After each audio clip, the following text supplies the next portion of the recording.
शक्तिरुद्र शिवराय शिवराय हे महारुद्र शिवराय शिवरुद्र शिवराय शक्तिरुद्र शिवराय शिवराय हे महाकाल शिवराय संहारक शिवराय गणपती जगपती शिवराय हे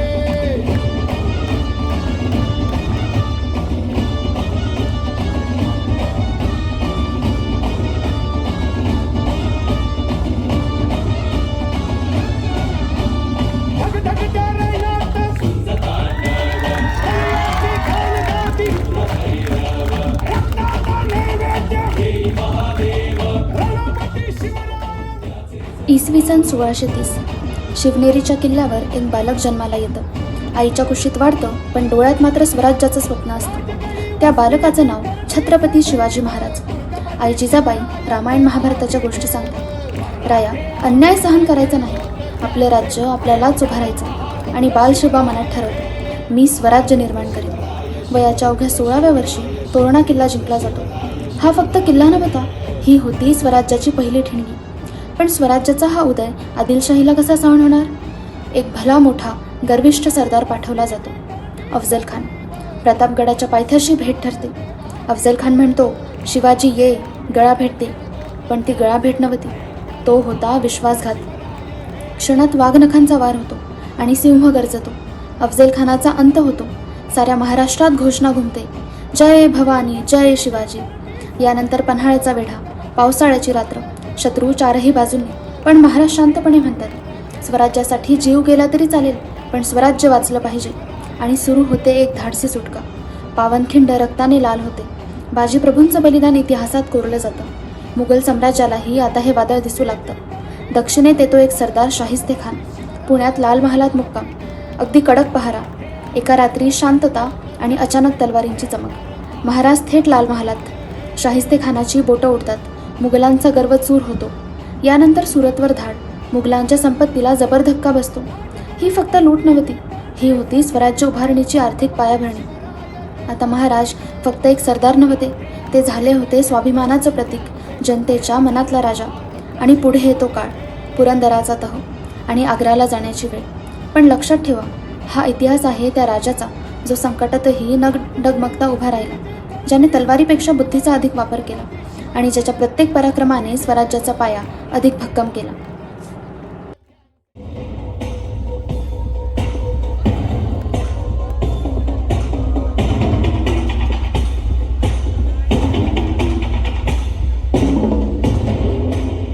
मोगल साम्राज्याचा बादशाह औरंगजेब. सत्ता त्याच्यासाठी सर्व काही. गादी मिळवण्यासाठी त्याने स्वतःच्या वडिलांना कैदेत टाकलं. भाऊ, रक्ताचं नातं, सत्तेसमोर सगळं फिकं. दारा शिकोव याचा अंत झाला. इतर भावांनाही तोच शेवट. 20 वर्षात स्वतःचं कुटुंब संपवून तो बादशाह झाला. कडक कायदे, धार्मिक अत्याचार आणि विरोधकांवर निर्दय वागणूक आणि अशा या क्रूर सत्तेसमोर उभा टाकला एक राजा. स्वाभिमान, धैर्य आणि स्वराज्याचा प्रतिनिधी छत्रपती शिवाजी महाराज. आता हा सामना तलवारींचा नव्हता, हा सामना होता स्वाभिमान आणि अत्याचाराचा. जैसे लोहा लोहे को काटता है, वैसे ही अब हिंदू हिंदू को काटेगा. कौन?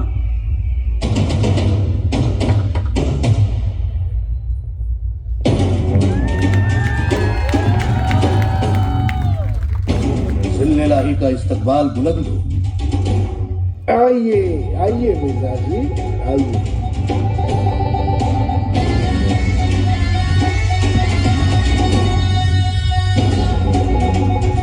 काफिर सिवा को नेस्तनाबूद करने के लिए हम आपको तहे दिल से नामजद करते हैं. शुक्रिया जिंदे सुभानी.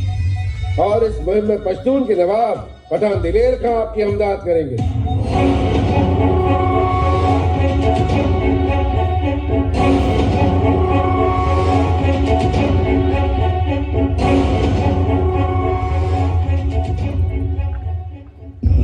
सारखं सारखं हारून कंटाळलेल्या औरंग्यानं त्याचा बलाढ्य सरदार मिर्झा राजा जयसिंग याला दख्खनच्या मोहिमेवर नामजद केलं. मिर्झा राजावर भरोसा नसल्यामुळं औरंगजेबानं दिलेर खान पठाण हा मार्जितला सरदार मिर्झा राजाच्या गळ्यात बांधला. दोघांमध्ये दख्खनला येता लई भांडणं झाली. शेवटी दिलेर खानाच्या हट्टापुढे मिर्झाराजा नमला आणि त्यानं पुरंदरवर हल्ला करायची परवानगी दिलेर खानाला दिलीच.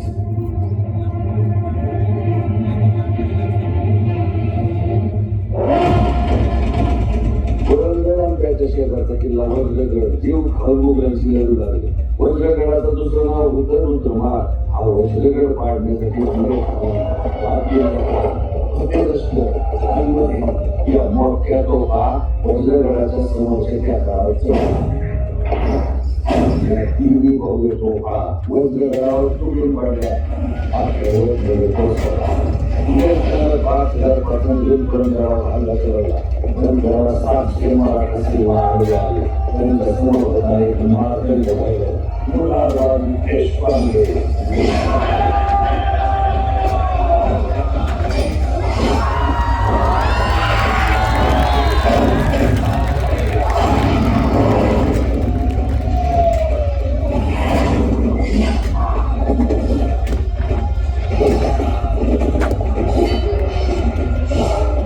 शिवाजी का आदमी ऐसा है.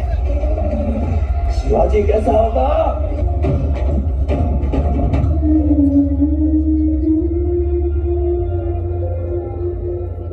किल्ल्यांना वेढा टाकला जातो. सिंहासनाची ताकद दिसून येते.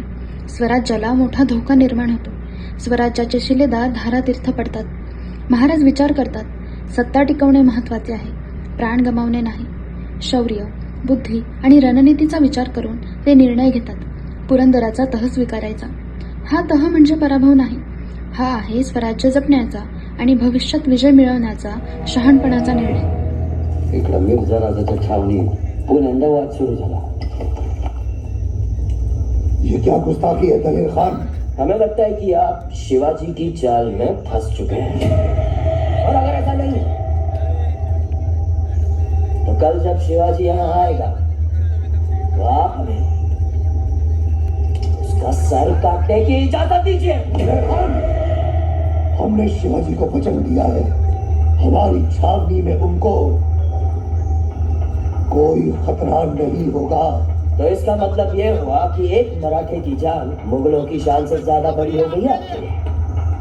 सोच लीजिएगा, दिल्ली में ये फैसला अच्छा नहीं माना जाएगा. दिल्ली में क्या सोचा जाएगा वो मैं देख लूंगा, लेकिन अगर यहाँ किसी ने शिवाजी को छूने की भी कोशिश की तो वो मेरे हाथों जरूर मारा जाएगा. फिर चाहे वो बादशाह आलम का भाग्य दलेर खान ही क्यों ना हो.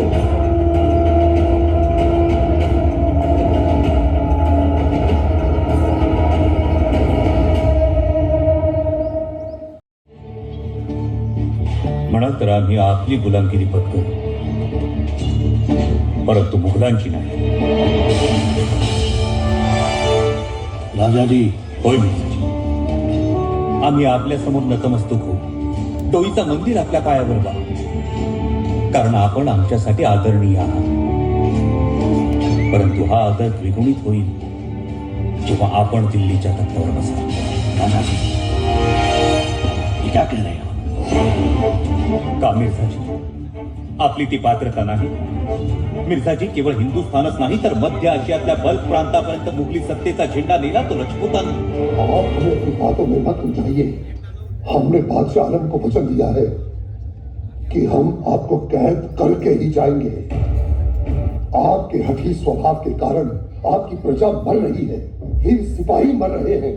मावड़ के गांव तहस नहस हो चुके हैं. बैठिए.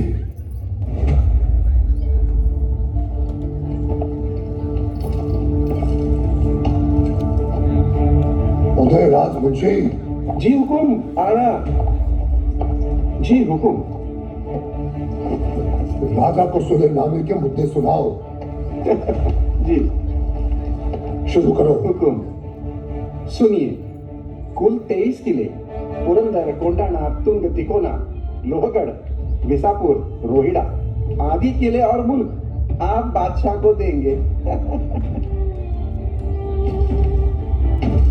आपके युवराज संभाजी राजे बादशाह के 5,000 मनसबदार होंगे।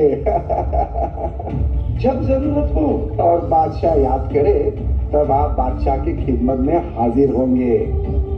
कोंकण का मुल्क और ऊपरी 12 किले आपके पास रहेंगे। उसके साथ किलों के नीचे का मुल्क भी आपके पास रहेगा। आपके बेटे जैसी सख्त नौकरी की शर्त आपके लिए नहीं है। हाँ, लेकिन बादशाह चाहेंगे कि आप नेकी से मदद करें। और सबसे बड़ी शर्त, बादशाह की 50वीं सालगिरह पर आपको खुद राजधानी में बादशाह से मिलने के लिए जाना होगा। यो, इससे आपकी वफादारी साबित होगी। राजा साहब, हम यहाँ आए हैं क्योंकि हम आपकी नीयत जानते हैं। बादशाह की नीयत का क्या भरोसा? अगर आपको हम पर यकीन है, हम आपको वचन देते हैं कि आगरा में आपकी जिम्मेदारी हमारी होगी। आपको शहजादे की मान मर्यादा दी जाएगी। आपकी जान का हमारी जान से ज्यादा ख्याल रखा जाएगा। शिवाजी राजे, सोच लीजिए।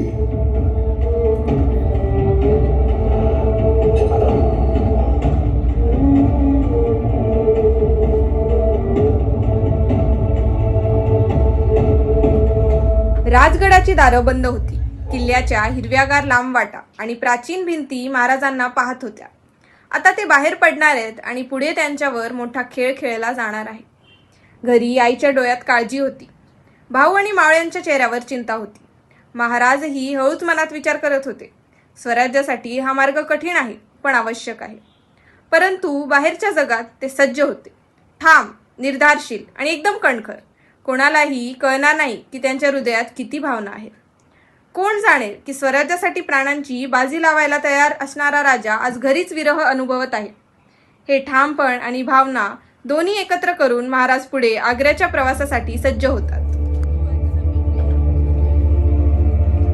आऊसाहेब, आऊसाहेब. शंभूबाळ, आमचं काही चुकलंय का? तुमचे कसे चुकेल? चुकते ते आमचेच. असं का बोलता आऊसाहेब? तुमचा शब्द म्हणजे आई भवानीची आज्ञा मानतो आम्ही. म्हणून अशा डाकड्या देत आहे. नकोय आम्हाला हे देव, पण पुरे झालं चुपा. आम्हाला द्यायचंच असेल तर आई पण द्या. तुम्ही सांगते व्हायच्या आतच आम्ही तुम्हाला स्वराज्यासाठी पाहिलं. मावळ्यांची आई होण्यासाठी आमच्या ममतेचं, आई असण्याचं किती वेळा बलिदान दिलंय याची कल्पना आहे तुम्हाला? 16व्या वर्षी तोडला घेतला तुम्ही. त्यानंतर प्रत्येक दिवशी आम्ही आई म्हणून भीतीच्या दडपणाखाली वावरतोय. आज काय तर फटे खान, अफजल खान, परवा शाहिस्ते खान, आणि आता तर काय त्या औरंगजेबाच्या वारुळात शिरताय. शेकडो अफजल खान एका थेंबात मरतील असं विष आहे त्याच्या दातात. आणि अशा या द्वेषाच्या वणव्यात तुम्ही त्या आश्राम लेकराला नेताय. अवघी 9 वर्षांची उमर त्यांची. सिंहाचा छावा फक्त 9 महिन्यांचाच असतो. तेव्हाही त्याची आई त्याला घेऊन शिकार करायला जातेच. आम्ही तर 9 वर्षांचे आहोत. शिवसिंहाचे छावे आहोत. चांगलेच पडवून ठेवलंय बापानी लेकाला. आपणही तर पडवलंय. सिंहाच्या जबड्यात घालून हात मोजती जात ही जात मराठ्यांची.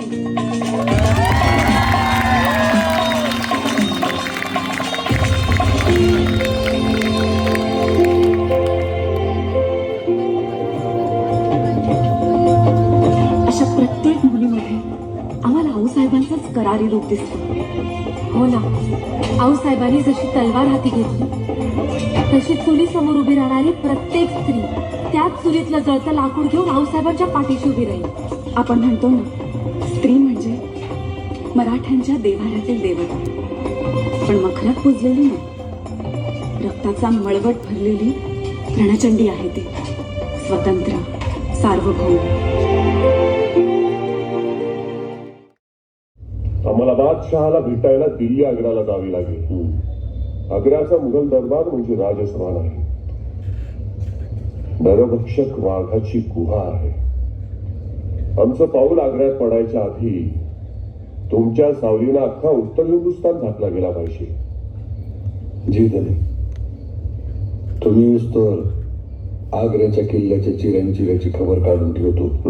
पर धनी तुमच्या मनी नेमकं काय आहे? प्रतापगडावरचा नरसिंह आग्र्यात प्रकटला तर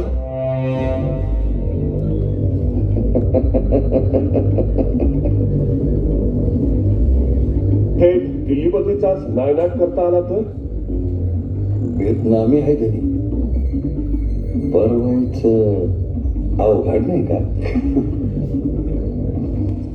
नाही, आग्र्याला नाईलाजानं जायचं नाही तर ठरवून आग्र्यावर स्वारी करायची.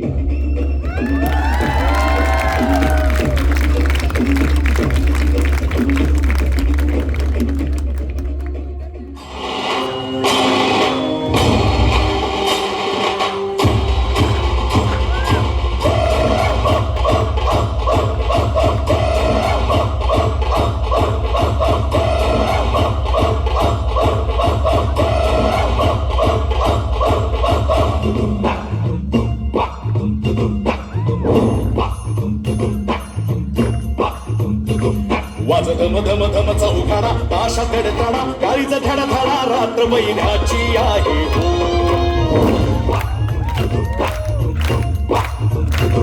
वाजत मधम धम चौघाडा पाशा कडताडा काळीचा धडा धाडा रात्र महिन्याची आहे. साखोसावा दूध भाव खडा, साखोसावा दूध भाव खडा, म्हातारा कडा पापाचा घडा पुरेपूर त्याचा भरला हो.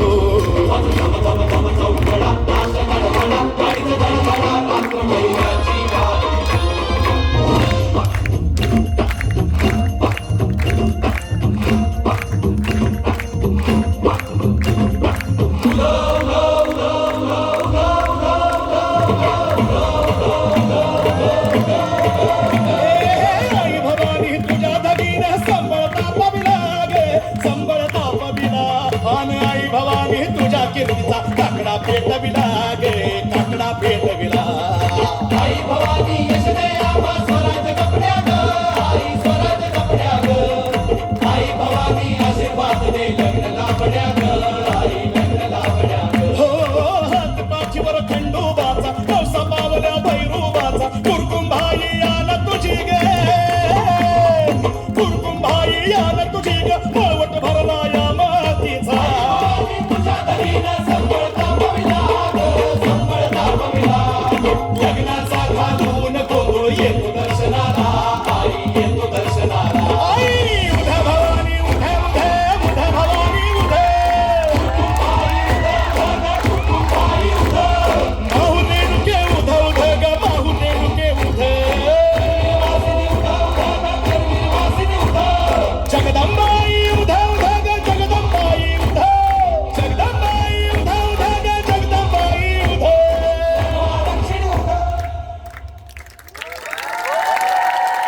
शिस्त आणि सत्तेचा गर्व हवेत दरवळत होता. अशा या परक्यांच्या सत्तेखालील आग्र्यात स्वराज्याचे अधिपती छत्रपती शिवाजी महाराज पाऊल ठेवत होते. शरीराने पाहुणे पण मनाने स्वाभिमानी सिंह.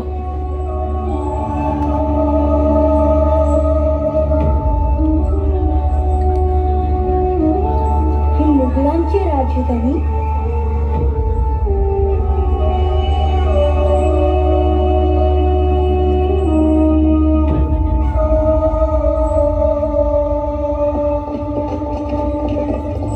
कुणीतरी आलं बहुतेक.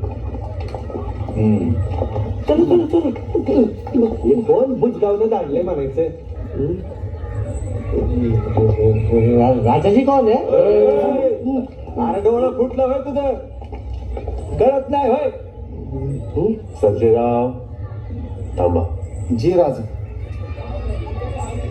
हा हा खंबागडी हुजूर. आप कौन? मैं राजा राम सिंह जी का मुनीम गिरधारी लाल। राणा जी ने आपके लिए सरपाव भेजा है। मुनीम, हाँ राजा साहब खुद नहीं आए? नहीं आने ही वाले थे। आए मौके पे आलम पना ने उन्हें याद किया, इसीलिए वो नहीं आए, मुझे भेजा है। इतक्या वेळ वाट बघायला लावून या मुनिमाचं थोबाड बघायचं वय? राज अहो ह्यो अपमान म्हणायचा की राज? नुसता अपमान नाही, फार उच्च कोटीचं राजकारण खेळतोय हा आलमगीर आमच्याशी. असो, आमच्या अपमानापेक्षा स्वराज्याचं हित महत्वाचं. पधारिये. चला आइए, आइए. चला.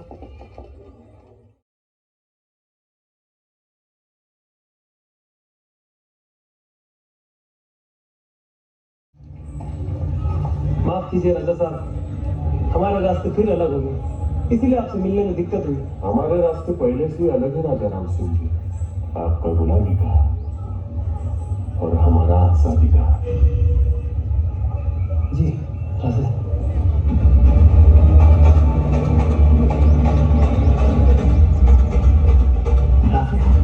दरबार में कोई ऊंची आवाज में बात नहीं कर सकता। अगर आपको कुछ अर्ज करना हो तो रुमाल से मुंह ढक के बोलना होगा। ये बात याद रखना होगा। बादशाह आलम के पास हम नहीं जा सकते, उनके खादिम आके आपके खादिमों से नजराने ले जाएंगे। दरबार से रुखसत होते हुए बादशाह आलम को पीठ नहीं दिखा सकते, मुगलिया सल्तनत की बेइज्जती मानी जाती है।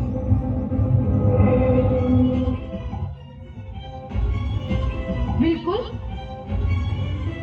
पण आमच्या आबासाहेबांशी बोलताना त्याचीही नजर झुकेल ना? क्या कहा? कुछ नहीं.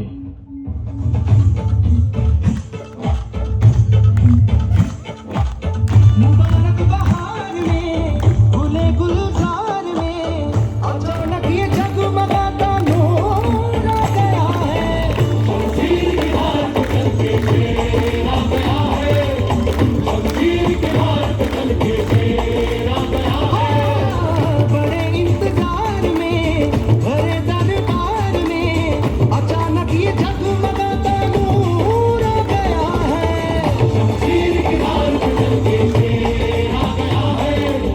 शमशीर की हार पे चल के शेर आ गया है। शेर आ गया है, शेर आ गया है, आ गया है। शमशीर की हार पे चल के शेर आ गया है। शमशीर की हार पे चल के शेर आ गया है।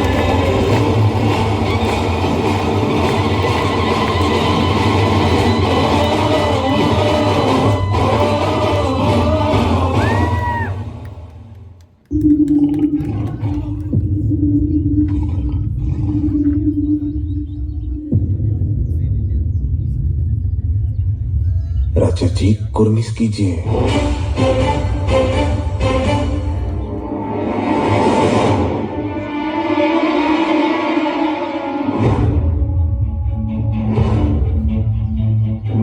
राजा जी, दरबारी रिवाज है, कुर्मिस कीजिए.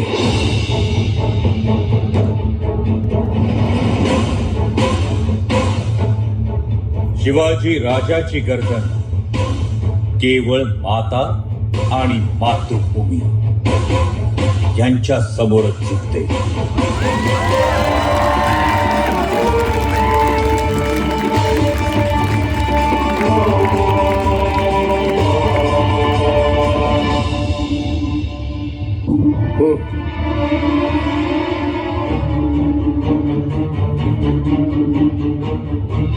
धर्मराज युधिष्ठिराच्या राजगादीला, हिंदुस्थानच्या तख्ताला, सम्राट पृथ्वीराज चौहान यांच्या सिंहासनाला आमचं वंदन.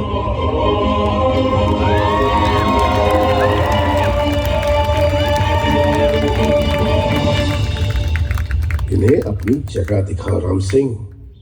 जी हुजूर. आइए राजा जी. या नहीं, इस तरफ आइए.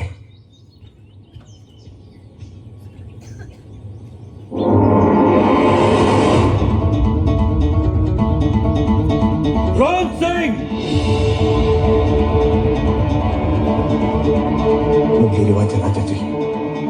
दरबार में कोई ऊंची आवाज में बात नहीं करता, सजा हो सकती है। राम सिंह, हमसे आगे ये कौन खड़ा है? महाराज नरेश, महाराजा जसवंत सिंह। कोंढाण्याच्या कडाखाली आमच्या मावळ्यांकडून मार खाऊन पाठ दाखवून पळून गेलेला जसवंत सिंग आणि दरबारात त्याचा दर्जा आमच्यापेक्षा मोठा? राम सिंग, आम्हाला हे मंजूर नाही। जी शांत हो जाइए। कैसे शांत रहूं राम सिंह? इतनी दूर हम बादशाह से मिलने आए, वो एक राजा की हैसियत से, और आपका बादशाह हमें मनसबदार समझता है। नहीं राम सिंग, स्वराज्याचा भगवा दिल्लीच्या तख्तासमोर झुकणार आहे। तुम्हारा ये बादशाह तुम्हारे पिताजी मिर्जा राजे अच्छी तरह से जानते हैं कि हम कौन है। राम सिंह, क्या हुआ? राजा जी दरबारी रिवाज नहीं जानते, उन्हें समझा रहे थे। तो त्योरिया क्यों चढ़ी हुई है? जी नाराजगी है। खिल्लत दे दो। दक्खनी जागीरदार शाहजी भोसले के फर्जंद शिवाजी को बादशाह औरंगजेब की तरफ से खिल्लात। जागीरदार? राम सिंग, हवं तर आमची गर्दन मारा राजा जी, पण आम्ही बादशाह समोर जाणार नाही। राम सिंह, अब क्या हुआ राम सिंह? खिल्लत नहीं चाहिए? नहीं, ऐसा कुछ नहीं है। वो आपके सामने आना नहीं चाहते। तो जहां खड़ा किया गया है वही दे दो।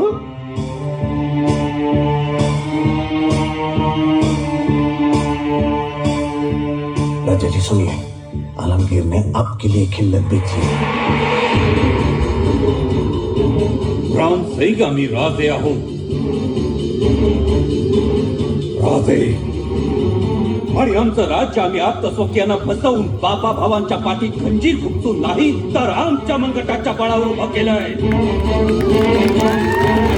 आमच्या रयतेचं राज्य, प्रत्येकाच्या हक्काचं स्वराज्य।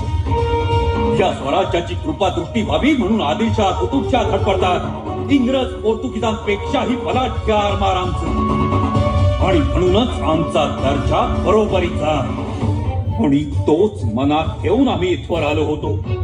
पण भर दरबारात अपमानित करण्याचा बादशाहचा हेतू आम्ही जाणलाय। राम सिंग, मराठा जगतो स्वाभिमानानं आणि मरतोही स्वाभिमानानं। एक वेळ आम्ही मौत पत्करू, पण अपमान नाही, अपमान नाही। शांत हो जाइए और खिल्लत का स्वीकार कीजिए। या बादशाहीच्या गुलामीच्या खिल्लतीत चूल म्हणून पांघरण्यापेक्षा स्वराज्यासाठी छाताळावर झालेले वार आम्ही दागिने म्हणून मिरवतो। तुमच्या बादशहाची ही अपमानाची खिल्लत आम्हाला मंजूर नाही।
न शमशीर चली न जंग छिड़ी, पर मुगलिया सल्तनत को जलील कर गया वो काफिर। खिलवाड़ किया है उसने आपके साथ। हमें तो अभी भी हैरानी हो रही है कि आपने उस वक्त उसे जिंदा कैसे जाने दिया। क्या सियासत की जद्दोजहद में मुगलिया सल्तनत की दिलेरी खत्म हो गई है? कहाँ है आपका रौब खौफ? जब पैरों तले चिंगारी सुलगती है तो उसे उसी वक्त मसल कर बुझा देना चाहिए, वरना शोले भपकते हैं। उसे सख्त से सख्त सजा दीजिए। इस फसाद का नतीजा क्या होगा सोचा है आपने? हाँ? आज आपके दरबार में खड़ा एक सिवा सबको ये दिखा गया कि बादशाह हिंदुस्तान के सामने भी कोई गुरूर से सर ऊंचा रख सकता है। ये सिर्फ आपकी तौहीन नहीं बल्कि इस्लाम की इज्जत पर सीधी चोट है। उनकी हिफाजत और ताज की शान उससे कई ऊंची है। अगर ऐसे बागी को माफ कर दिया गया तो आलम के कोने कोने में ये बात जाएगी कि इस्लाम का बादशाह एक काफिर मराठा के आगे झुक गया। आप सही फरमाती है। सिवा की गुस्ताखी का अंजाम उसकी मौत होगी। कब और कैसे ये शहंशाह तय करेंगे।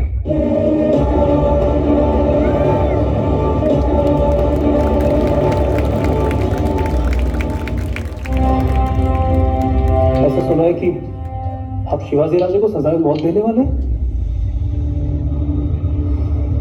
आलम बना की यही ख्वाहिश है तो यही सही। हम तो गुलाम हैं, आपकी ख्वाहिश के आगे क्या ही कर सकते हैं। एक अर्जी थी हुजूर। कहिए। शिवाजी राजे को मारने से पहले आप हमें मौत दे दीजिए।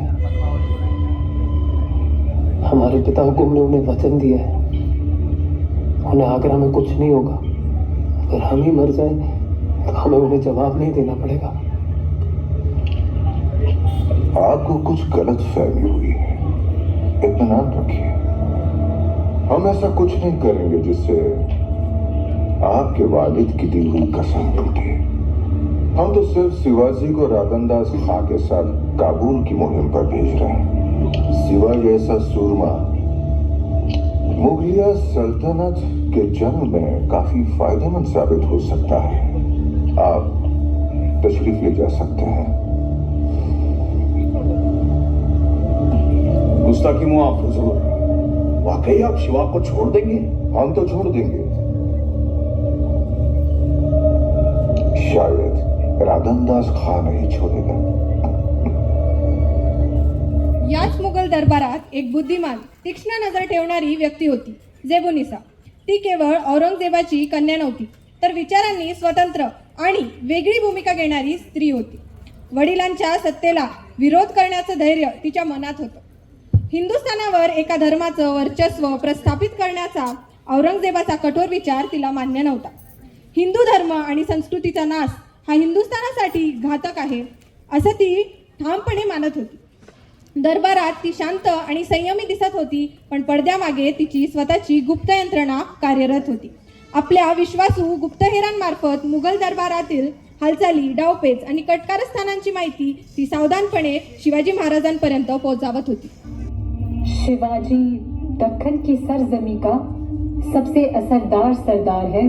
जरा सोचिए, अगर आप उसे काबुल भेज देंगे तो वो भले ही कैद में हो, पर उसका नाम पूरे दक्कन में हथियार बन सकता है। उसकी गैर मौजूदगी में उसके साथी उसे शहीद कैद बनाकर हमारे खिलाफ मजबूत बगावत खड़ी कर सकते हैं। अगर आप चाहते हैं दक्कन में सुकून बना रहे तो शिवाजी को अपने नजरों के पास ही रखिए।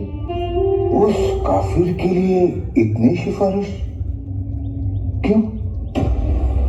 हम बस आपके लिए फिक्रमंद है अब्बा हजरत। हमारे लिए? जी हाँ, ये देखिए मिर्जा राजा का खत, उनकी भी यही राय है।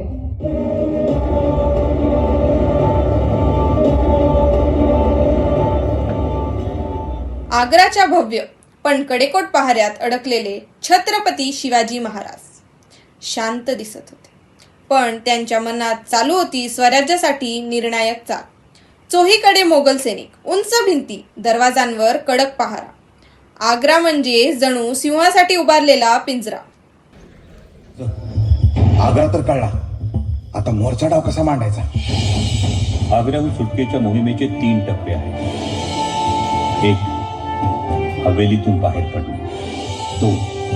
आग्र्यातून बाहेर पडणे. आणि 3. स्वराज्यात सुखरूप जाणे. रघुनाथ पंत, तुम्ही तातडीनं मथुरेला जाऊन काशीपंतांची भेट घ्या.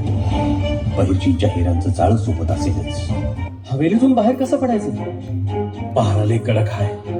होय, लई बारीक नजर आहे प्रत्येक माणसावर. समधी तपासणी केले बिगर बाहेर पडता यायचं नाही. अरे देवा, समधीच योजना पाण्यात गेली म्हणायची का काय? कुणाचं वाईट केलं होतं म्हणून नशिबाला असं जपून टाकलं. नशिबानं नाही, औरंगजेबानं. पण औरंगजेब आमच्या हालचालींवर मर्यादा घालू शकतो, बुद्धीच्या भरारीवर नाही.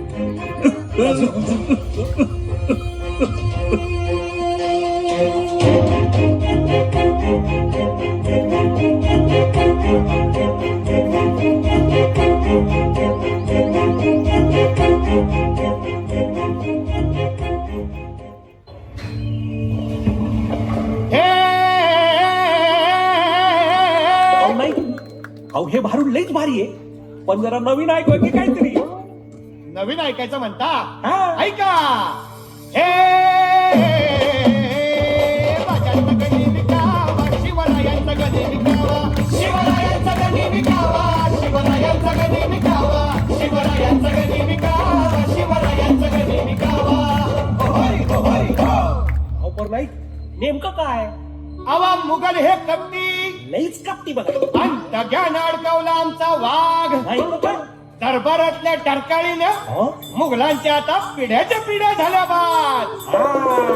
मुघल म्हणतात की तोबा तोबा, बड खतरनाक ये शिवबा. नक लढाया यावा पाला, नक पिढाया मरला खेळला. अकरा गंगा सगळी मला, नाव ऐकून वैरी म्हणाला.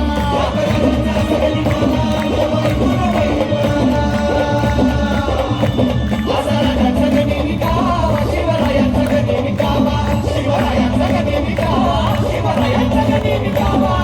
हो हरी हो हरी हो.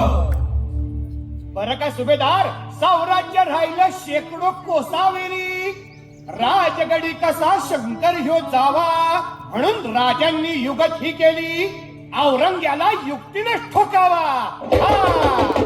पांडुकनी माती उभा जावा, मुघलांना याचा ठोका जावा.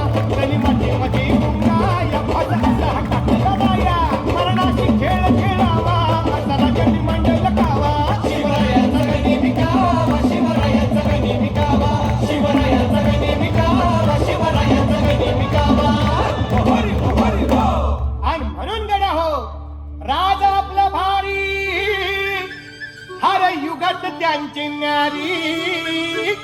औ साहेबांची भवानी, पाठ राखती या खरी. जगमंदी असा गावा, शिवरायांचा गणी विकावा.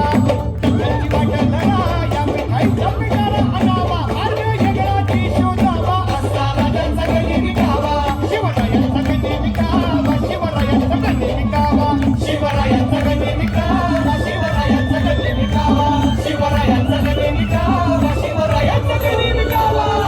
हरी हरी हो.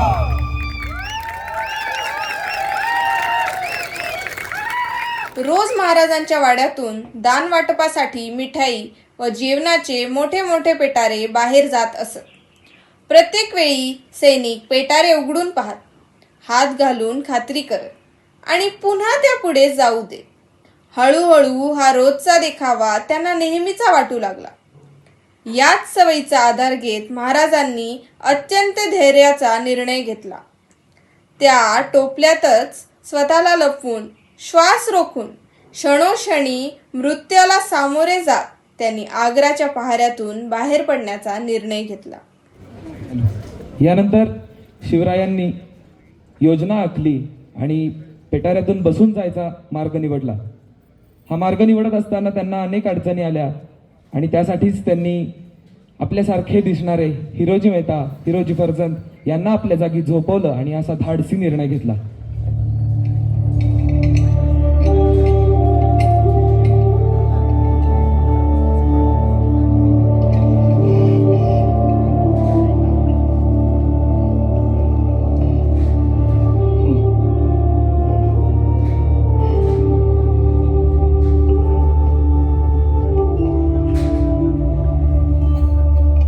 चला बाजी चला.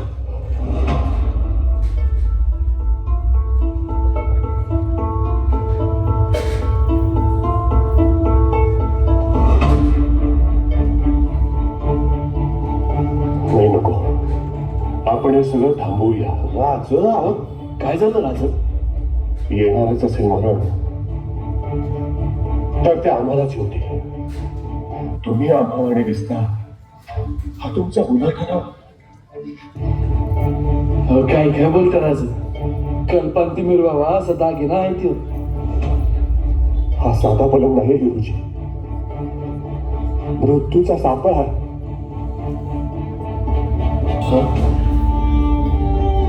आणि मग या सापळ्यात तुम्हीच अडकला तर सौराज्यच मरून जाईल, त्याचं काय राज? या पलंगावर जर मरणानं माझ्यावर दावा साधायचं ठरवलंच तर माझं वाहणार राहिलं इथं सौराज्याच्या इतिहासाची कहाणी लिहून ठेवल राज. राज आता माझ्या या पांडुरंगाच्या सौराज्याचं मंदिर उभं करायचं नव्ह का? मग संसोख बघत माझं विहाडन मास त्याच्या पायात चिनलं गेलं तर त्या पुलिस जन्माचं सार्थक ते काय राज? माझा मोक्ष आहे राजा तुमच्यासाठी मरण. तसा हिरावून घेऊ नका सर. अरे हिरोजी, राजा पुरं आता येळ दवडू नका, तुम्हाला आमसाहेबांची हान आहे.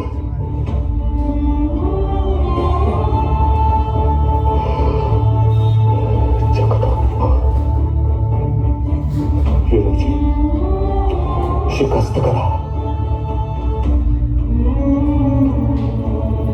आम्ही वाट पाहतो.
त्यांच्यासोबत दुसऱ्या पेटाऱ्यात राजकुमार संभाजीही सुरक्षित निसटले.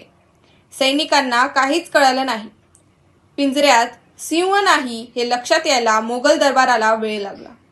तोपर्यंत आग्रा मागे राहिली होती आणि स्वराज्याचा सिंह मुक्त आकाशाकडे झेपावला होता. ही फक्त सुटका नव्हती, ही होती धैर्य, बुद्धी आणि स्वराज्यनिष्ठेची इतिहासात अजरामर ठरलेली गाथा. आग्र्यातून सुटल्यानंतर छत्रपती शिवाजी महाराज यांनी तात्काळ वेषांतर केलं. राजशाही थाट नाहीसा झाला. हातात औषधींची पिशवी, अंगावर साधे कपडे. एक फिरता हकीम रुग्णांची चौकशी करत पुढे चालला. मुघल चौक्यांवर सैनिक थांबवत होते, प्रश्न विचारत होते, पण त्या शांत आणि ठाम उत्तरांनी संशयाची प्रत्येक दारं बंद होत गेली. राजा शोधत होते सगळे आणि तो त्यांच्या समोरूनच न ओळखता निघून गेला. पुढचा मार्ग अधिक धोक्याचा होता, म्हणून पुन्हा एकदा वेश बदलला गेला. कपाळावर भस्म, अंगावर भगवी वस्त्र, हातात कमंडलू. आता तो होता एक शांत अलिप्त साधू. गावोगावी लोक वाकून वाट देत होते. सैनिकही आदराने दूर सरकत होते. कोणालाच जाणवलं नाही की या शांत पावलात इतिहास चालत आहे. शोध चालूच राहिला, पण ज्याचा शोध होता तो आधीच खूप पुढे निघून गेला. अखेरीस हा खडतर प्रवास पूर्णतेस आला आणि महाराज राजगडावर पोहोचले.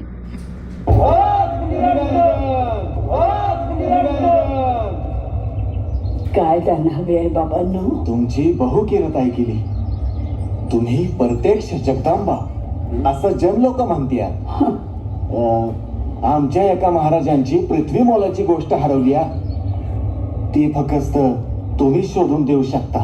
परमानंद, काय हवे ते द्या त्यांना. जी आऊसाहेब. चला. बाबांनो, अशी कोणती गोष्ट हवी तुम्हाला? आई हवी.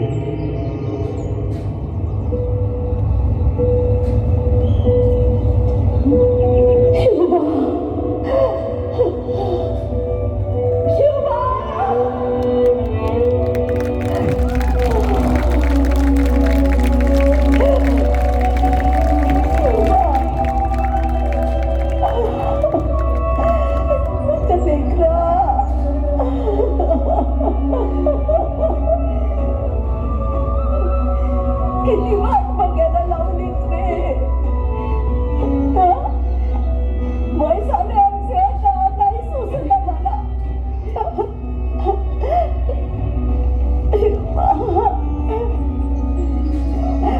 आणि आमचं शंभू बाळ कुठे आहे? हा, शंभू बाळा, ए शंभू बाळा, माझ्या सानूल्या कुठे आहेस रे? ए शंभू बाळा, अरे माझ्या लेकरा, ये रे, भेट रे आम्हाला. कुठे लपलायस रे शंभू बाळा? हे माझ्या लेकरा शंभू. आऊसाहेब. शंभू बाळा. आऊसाहेब. शंभूराजा मान.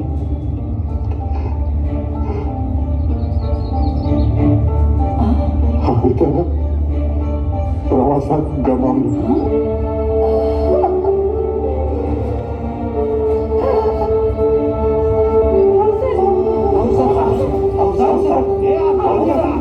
सगळं स्वराज्य दुःखात बुडालं. आग्र्यातून सुटका करून छत्रपती शिवाजी महाराज स्वराज्यात परतले, पण राजकुमार संभाजी महाराज तत्काळ परतले नव्हते.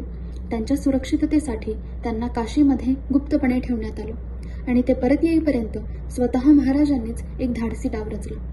देशभर अशी बातमी पसरवण्यात आली की आग्र्याहून परत येताना प्रवास सहन न झाल्यामुळे संभाजी महाराजांचा मृत्यू झाला आहे. ही अफवा फक्त मुघल दरबारापुरती मर्यादित राहिली नाही, संपूर्ण हिंदुस्थानात पसरली. स्वराज्यातही शोककळा पसरली. घरोघरी दुःख, डोळ्यात अश्रू आणि स्वराज्याचा वारस गमावल्याचं दुःख. या खोट्या बातमीवर विश्वास ठेवून औरंगजेब आनंदात होता. पिंडदान करण्यात आलं आणि या विजयाच्या खुशीत पेढे वाटण्यात आले. पण इतिहासाचा तो विलक्षण क्षण, तेच पेढे काशीपर्यंत पोचले आणि जिवंत असलेल्या संभाजी महाराजांनी स्वतःच्या मृत्यूचे पेढे शांतपणे स्वीकारले. जगासाठी ते मृत होते, पण नियतीसाठी ते जिवंत होते, स्वराज्याच्या भवितव्याचा अपरिहार्य वारस.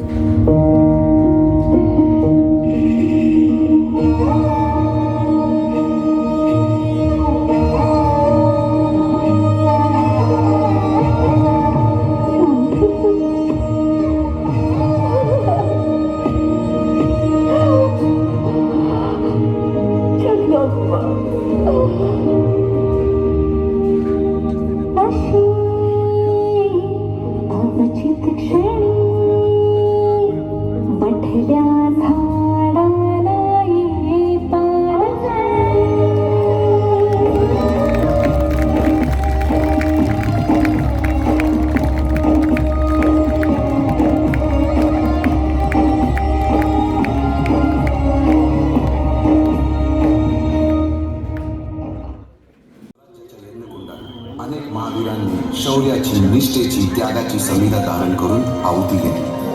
अशा कित्येक महावीरांनी पराक्रमाची पराकाष्ठा करत स्वराज्याचे एक एक दगड, चिऱ्या, पायऱ्या बसवल्या, घडवल्या. एक एक बुरुज बांधला गेला आणि आता वेळ आली त्या बांधलेल्या भक्कम गडावर विजयश्री धारण केलेला भगवा ध्वज चढवण्याची, म्हणजेच आपल्या महाराजांच्या, शिवरायांच्या राज्याभिषेकाची.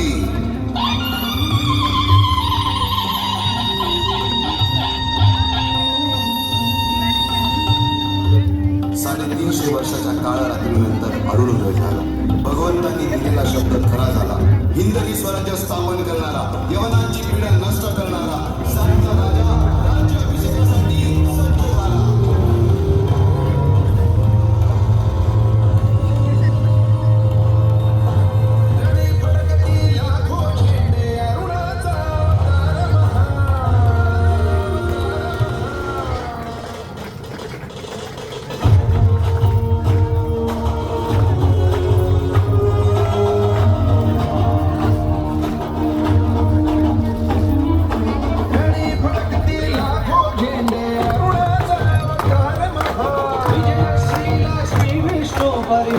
झेंडा एकची हा शिवरायांच्या तिळवंताची सह्याद्रीच्या हृदयाची दर्या कवळे तिळभर नडळे कडकर काठी झेंड्याची तलवारीच्या पंचप्राणाचा आशा पटापट तुटती त्यांचे खेळ कशी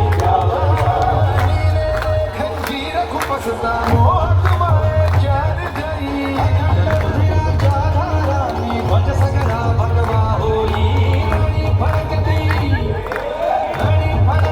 लाखो झेंडे अरुणाचा अवतार महा विजय श्रीला श्री विष्णू परी भगवा झेंडा एकची हा